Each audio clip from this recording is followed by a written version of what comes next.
스가랴서 7장 1절에서 14절 말씀을 중심으로 해서 진노가 임한 이유라고 하는 제목으로 하나님의 말씀을 같이 듣고 은혜 받기를 원합니다.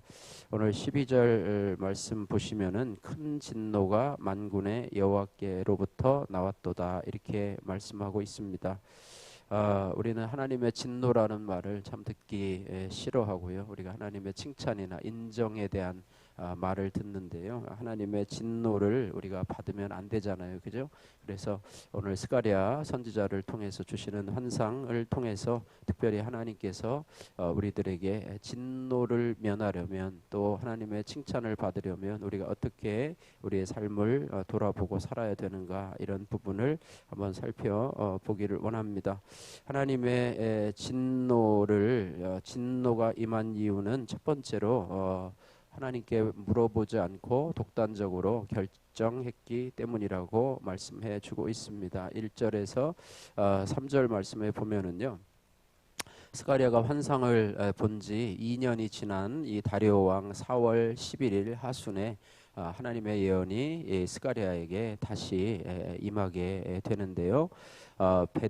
베델이라고 하는 곳에 와서 2절 말씀에 보니까 그때 베델 사람이 사라셀과 레겜멜렉과 그의 부하들을 보내어 여호와께 은혜를 구하고 만군의 여호와의 전에 있는 제사장들과 선지자들에게 물어 이르되 내가 여러 해 동안 행한 대로 5월 중에 울며 근신하리이까 이렇게 말씀하고 있습니다. 베델은요 아브라함과 야곱이 하나님을 예배한 곳이죠. 그런데 이스라엘이 이제 남유다와 북이스라엘로 나눠진 이후에 줄곧 우상 숭배의 장소로 이제는 변질이 되었습니다. 그런데 이제 북이스라엘과 남유다의 멸망을 겪은 후에 또 70년간의 바벨론 포로 생활을 겪은 후에 그곳 사람들이 예루살렘에 와서 오늘 그 대제사장들과 선지자들에게 묻습니다. 3절에 내가 여러 해 동안 행한 대로 5월 중에 울며 근신하리이까 이렇게 말하고 있습니다. 그들이 예루살렘에 와서 여호와께 은혜를 구하고 근신에 대해서 질문했다고 하는 것은 참으로 놀라운 변화라고 하는 것입니다. 사람이 참으로 독단적이라고 하는 이유는 뭐냐면 혼자서 결정을 하죠. 사람이 타락한 이유가 뭐냐면 타락한 그 근거가 뭐냐면 혼자서 독단적으로 결정합니다. 남에게 묻지도 않고 그렇다고 뭐 올바로 물을 사람에게 물어야지 또 잘못 물어보면은 또 잘못된 결정을 하기가 쉽지 않습니까? 그래서 우리 믿음의 사람들은 일단은 하나님 앞에 묻고 또 좋은 믿음의 공동체에 내가 힘들고 어려운 이야기들을 묻고 또 그것 물어보는 그런 것이 참으로 중요하다고 하는 것이고요. 어떤 일을 혼자 임의로 결정하다가 이제는 누군가에게 묻는 것 자체가 또 신앙의 공동체와 하나님 앞에 내가 이렇게 하려고 하는데 하나님 어떻게 하면 좋습니까? 라고 묻는 것 자체가 나의 믿음이 자란 증거라고 하는 것입니다. 그래서 하나님의 진노를 받는 이유는 뭐냐면 하나님께 묻지 않기 때문이라고 하는 것이고요. 또 하나님은 자신에게 묻는 자에게 너 뭐 이런 것까지 와서 묻냐? 너 왜 이런 것까지 묻고 그러냐? 시시콜콜하게 하고 꾸짖는 하나님이 아니시라 기쁘게 받아주시는 하나님이시라고 하는 사실이고요. 우리가 하나님 앞에요 특별히 묻고 기도할 때 참 응답을 여러분들이 특별하게 체험하기가 참 쉽지가 않아요. 그것을 참 하나님의 때에 쉽지가 않아요. 그래서 여러분 믿음의 공동체에 여러분의 어려운 일이 있으면 함께 나누고 또 그것들을 또 의견을 듣고 또 여러분들이 또 믿음의 결정을 하는 것도 또 그것도 좋은 생각이라고 하고요. 그것이 그런 공동체가 있다는 것이 참 귀하고 여러분이 섬기는 소그룹이 그런 아름다운 모임이 되고요. 또 그 안에서 이루어지는 이야기들을 또 여러분 밖에 가서 더 비밀 유지를 좀 잘 해주시고 여러분 안에서 그런 일들을 서로 위해서 기도해주고 또 함께 나갈 수 있다면 우리가 혼자가 아니라 함께 또 믿음으로 이 일을 진행하면서 하나님의 축복이 임하는 그런 은혜가 있기를 주님의 이름으로 축복합니다. 두 번째 하나님의 진노가 임한 이유는 뭐냐면은요 순종하지 않았기 때문이라고 하는 것입니다. 오늘 4절에서 10절 말씀을 보면은 하나님이 베델 사람들의 질문에 대해서 묻습니다. 특별히 5월의 금식일과 그 그 달의 아래를 죽인 날을 기념하는 7월 금식일이 과연 나를 위하여 지킨 것이 맞는지를 두 번이나 반문을 하시는데요. 이들이 지금까지 금식하는 이유를 물어보고 있습니다. 금식하는 이유가 나를 위해서냐 아니면 너희를 위해서냐라고 말하면서 금식이요 자기 자신을 위한 경우도 있지만 또 자기 자신의 욕심을 채우려고 하는 그런 이유들도 있다고 하는 것인데요. 특별히 우리의 신앙생활에서 우리가 조심해야 될 것이 뭐냐면 형식주의와 외식주의라고 하는 거예요. 예, 그래서 알맹이를 빼먹고 형식주의와 외식주의에 빠져 있다고 한다면 이것은 우리가 돌이켜봐야 되고 하나님의 진노가 임할 그런 모습이라고 하는 것인데요. 예배의 핵심이 무엇이냐 하면 예배의 핵심은 바로 순종이라고 하는 거예요. 그래서 순종이 제사보다 낫고라는 말씀 우리가 기억하지 않습니까?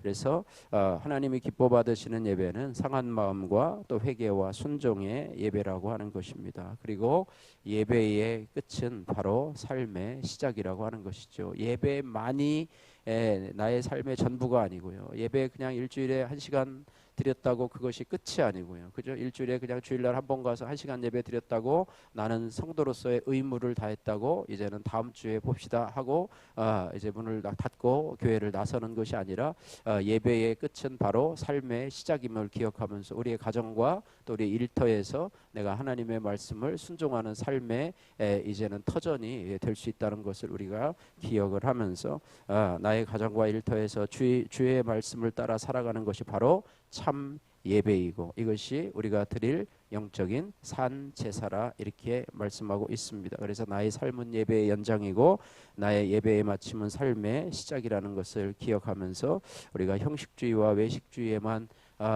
그치고 있지는 않은지 돌아보시면서 여러분의 모든 신앙 행위가 하나님 앞에 순종의 결과고 또 하나님 앞에 은혜에 대한 반응임을 여러분이 기억하셔서 살아가시기를 주님의 이름으로 축복합니다.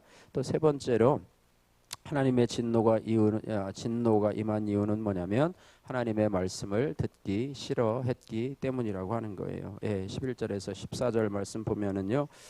하나님의 말씀을 듣기 싫어했다. 11절과 12절 말씀 같이 한번 읽어보겠습니다. 11절, 12절 계속 같은 말씀인데요. 11절에서부터 13절 말씀까지 같이 있습니다.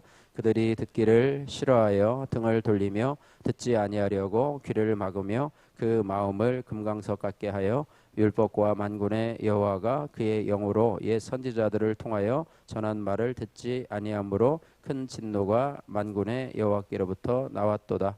내가 불러도 그들이 듣지 아니하는 것처럼 그들이 불러도 내가 듣지 아니하리라.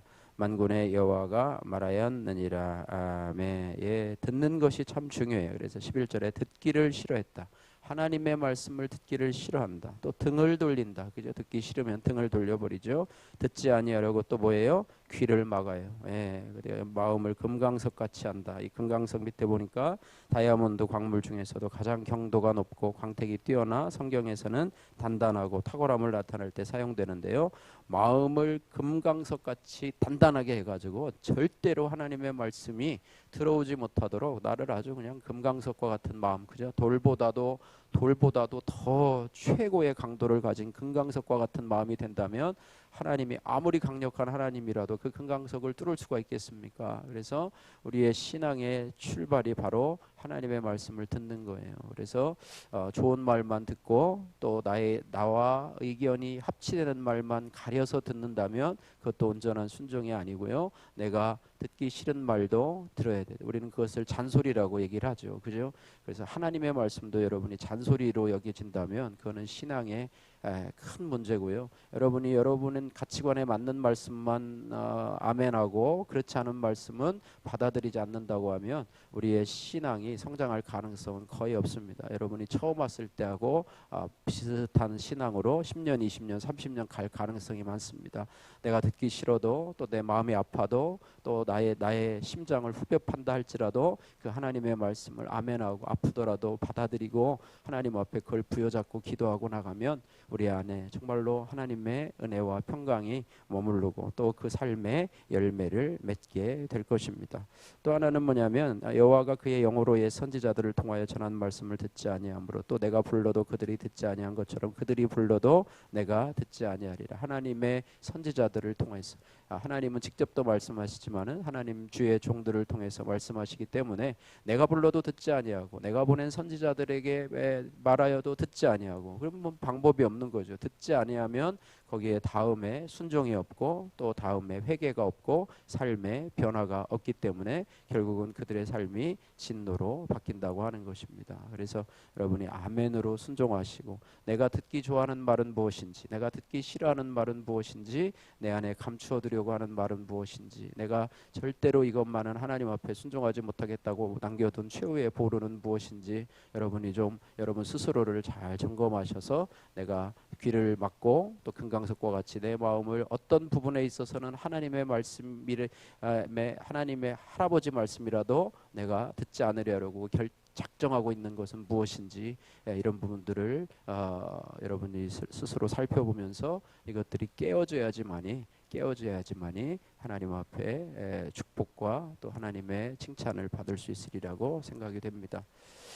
진노를 겪고 알게 된 사명이라고 하는 우리 한 자매님의 큐티인 간증입니다. 저는 대학을 졸업하는 동시에 한 기독교 단체에 속해 일하게 되었습니다. 급여가 터무니없이 적었지만 무임금으로 일하는 회장님의 지도력과 활동가들의 헌신을 보며 지금은 이렇게 보잘것없지만 앞으로 성장할 수 있으리라고 생각을 했지요. 저는 후원자 모집을 하고 또 모금 활동을 하고 회관 건립 사업 등 물불을 가리지 않고 일하면서 사람들의 인정을 받았습니다. 과부와 고아와 나그네와 공피판자인 소외계층에 무관심한 사회를 통렬히 비판했고 제가 가는 길이 험해도 이것이 옳은 길이라고 믿었습니다. 5년 후 수탁기관의 기관장이 된 저는 지인의 소개로 한 남자를 만났습니다. 첫 만남에서 개인 사업체가 있다는 그의 말이 우리 단체의 후원자가 되어주겠다는 말로 들렸습니다. 그래서 저는 그와 만난 지 6개월 만에 불신 결혼을 했습니다. 그러나 제 기대와 달리 남편은 생활비를 주지 아니하였고 자기 형제들에게까지 금전적 피해를 입히는 사람이었습니다. 남편에 대한 신뢰를 잃은 저는 어린 아들을 핑계로 친정집에 들어가 남편과 별거했습니다. 그러다 열과 성을 다하던 그 단체도 떠나게 되었고 별거 20년 만에 남편과 이혼했습니다. 그 후 저는 금강석같이 굳어진 상처로 자살 충동에 시달렸습니다. 그러다 재혼한 남편의 손에 이끌려 한 교회 공동체에 속하게 되면서 말씀으로 제 삶이 해석되었습니다. 첫 결혼 전에 경제적으로 어려웠던 저는 전 남편의 사업 규모만 보고 거기에 혹해서 그가 진정 하나님의 사람인지 살펴보지 않았습니다. 결국 저의 욕심으로 불신 결혼을 한 죄를 깨닫고 회개하게 되었습니다. 현재 대학생인 아들은 예수님이 믿어지지 않는다고 합니다. 부재중 엄마로 살면서 하나님 벼락하신 아름다운 땅인 가정을 황폐하게 했기 때문에 깨끗한 호적을 물려줄 수 없게 되었습니다. 이제 저의 고난을 약재료로 삼아 이혼 위기에 있는 지체들에게 수치의 사건을 전하며 가정은 반드시 지켜야 한다고 알리겠습니다. 적용하기 날마다 큐티한 뒤 말씀 한 구절을 아들에게 문자로 보내고 아들의 구원을 위해서 기도하겠습니다. 일찍 퇴근하여 가족을 위해 저녁 식사를 준비하겠습니다. 여러분 하나님의 칭찬을 진노가 아니라 하나님의 칭찬을 듣는 저희들이 되기 위해서 이 시간 기도를 하시기를 바라고요. 어떤 일이 있든지 교회와 공동체에 묻고 단독으로 결정하는 오후가 없도록 또 하나님 앞에 정말 우리가 불순종하지 않고 순종할 수 있는 또 저희들 될 수 있기 위해서 기도하면서 하나님의 칭찬을 받는 저와 여러분들 되시기를 주님의 이름으로 축복합니다.